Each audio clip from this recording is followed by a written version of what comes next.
Hello there, my name is Chris, also known as SouthpawHare. And I'm Nick from CloudCuckooCountry. G'day, we're here to talk about the topic of the moment, My Little Pony Friendship is Magic. Granted, it's been the topic of the moment for at least 2 years by now, but as we were not avid YouTubers at the time of its rise to fame, we are fully obligated to jump desperately onto the bandwagon a little later than usual. I'm here to help Chris talk about the best pony. Take it away, Chris. Lately, there's been a lot of talk and character analysis about Twilight Sparkle after her big transformation in the latest season finale. What strikes me as odd, though, is that there hasn't been much formal analysis about her as a character before that point. The Brony census clearly shows she has a respectable place on the rankings as people's favorites, for males anyway. Perhaps it's because, being the most main character, if you will, fans' love of her tends to get grouped with their love for the show in general, and that's fair to an extent. However, it's still worth taking the time to look at her as a separate entity and give her the time under the microscope that she deserves.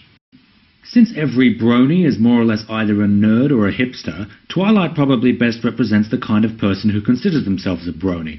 For those of you who don't know, and it would surprise me if there were seriously any bronies watching who don't, Twilight is nerdy, socially awkward, introverted, and bookish, so even though Twilight may not be first place on your coveted best pony rankings, you would probably relate to her most. If not, then you would probably better relate to Fluttershy or something, but we're not talking about her, so let's move on. On a surface level, Twilight represents the nerd or loner archetypes that appear in so many stories aimed at appealing to young adult males by representing them. In almost all cases of all these various shows and movies where they try this, it just doesn't work out. Those characters rarely get beyond being stereotypes, and are therefore usually offensive on some level to the demographic they're trying to appeal to. They're usually just played for cheap laughs and perpetuate these negative connotations. And even when they're not trying to directly be negative, and instead try to make a sympathetic nerd type of character, it usually just comes out feeling more like pity.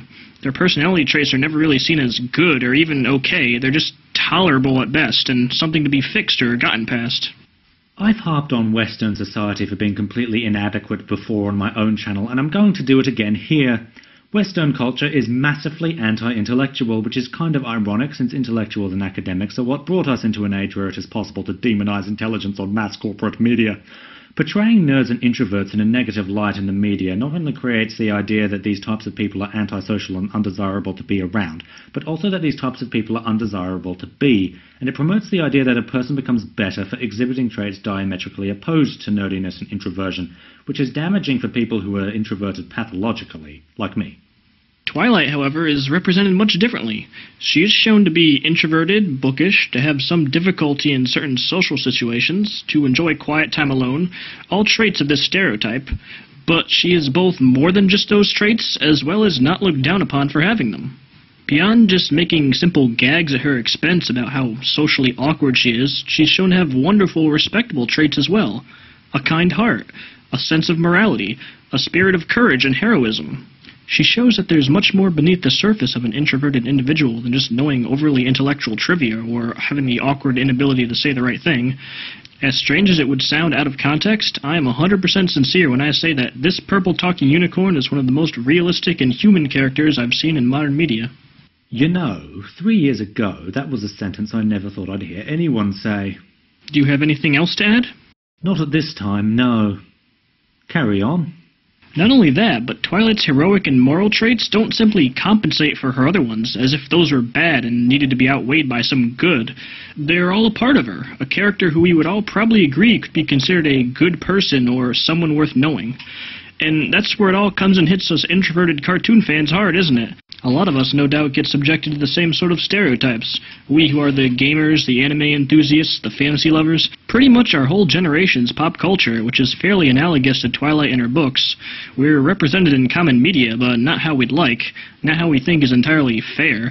These are all loser traits, and it takes a lot of convincing people to look past them, and even when they do, most will judge you in spite of these traits as opposed to taking the whole composite being that is you.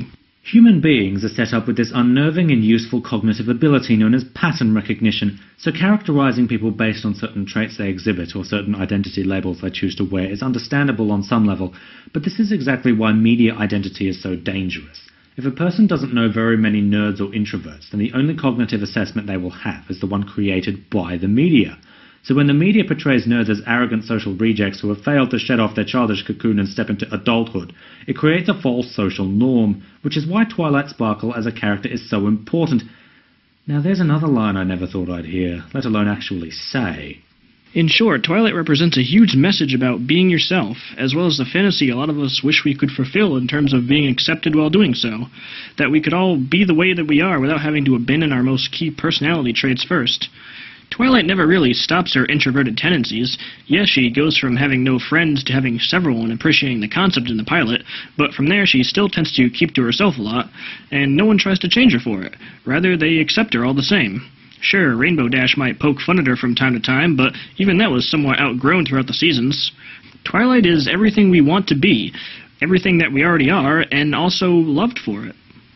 I'm not a fan of the whole be-yourself message as given by corporate America's children entertainment industry for the nth time, usually because when the audience is told to be themselves, there isn't a clarification on it, but it is often implied that the particular yourself that you are supposed to be is an extroverted, uninteresting, self-righteous, heteronormative, unintelligent social butterfly. Either that, or the implication is be yourself despite your flaws, rather than to take your flaws in stride, or question whether your flaws are actually flaws at all. The accept your friends for who they are moral was actually given out directly a few times in the show regards to Fluttershy, the other introverted character of the main six, and indeed that message was given out pretty well there. However, I feel it's a much more powerful message with Twilight and its subtlety. It's never really explicitly stated, never given an episode all its own. It's just always in effect, always a central part of her character. She's always following the guideline of being herself and being who she wants to be, or at least being what she thinks her mentor wants her to be sometimes, but that's a different matter entirely. Yes, a different matter entirely indeed. To close, Twilight is a fantastic example of how you can have a nerdy introverted protagonist who is not demonized for their introverted or nerdy character traits, and this is going to be the third bloody time we say something extraordinarily odd. Twilight Sparkle, the purple unicorn, is perhaps one of the most respectful depictions of introverts in Western fiction ever, and all other media can learn a thing or two from My Little Pony Friendship is Magic on how to accurately and respectfully represent us introverts and our culture. Well, I guess that finishes this up. Grand. Well, I guess I'll head back to my own channel now. Good luck with that game you're making. Good luck with drawing pictures of cartoon birds.